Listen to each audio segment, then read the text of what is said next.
I'd gone to catch a train. This was April 1976, Cambridge, UK.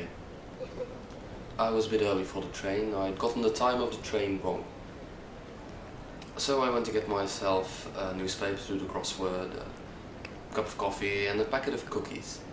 I went and sat at a table.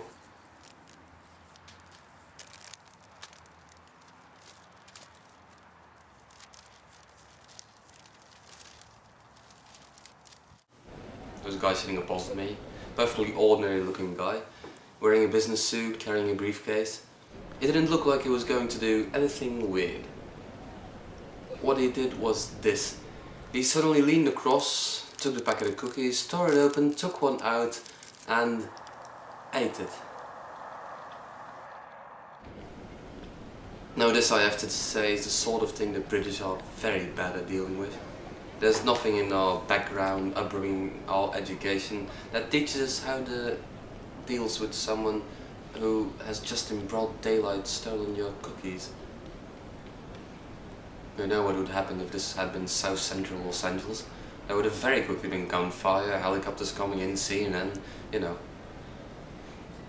In the end I did what every red-blooded Englishman would have done. I ignored it. And I stared at the newspaper, took a sip of coffee, tried to do a clue in the newspaper, but I couldn't do anything. So I thought to myself, what am I going to do? In the end I thought, nothing for it, I'll just have to go for it. So I tried not to notice the fact that the packet was already mysteriously opened. I took a cookie for myself and thought that settled him. But it hadn't. A moment or two later he did it again. He took another cookie. Having not mentioned it the first time, it was somehow even harder to raise the subject the second time around. Excuse me, sir, I couldn't help but notice. I mean, it doesn't really work. We went through the whole packet like this. When I say the whole packet, I mean there were only about 8 cookies. But it felt like a lifetime. I took one. He took one. I took one. He took one. Finally, when we got to the end, he stood up and walked away. Well, we exchanged meaningful looks and then walked away.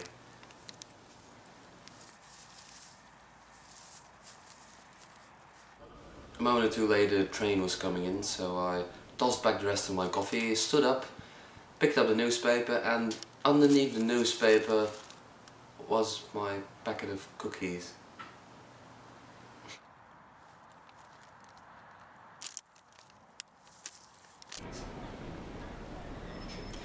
The thing I like particularly about this story is the sensation that somewhere in England there has been wandering around for the last quarter century a perfectly ordinary guy who's had the same exact story, only he doesn't have the punchline.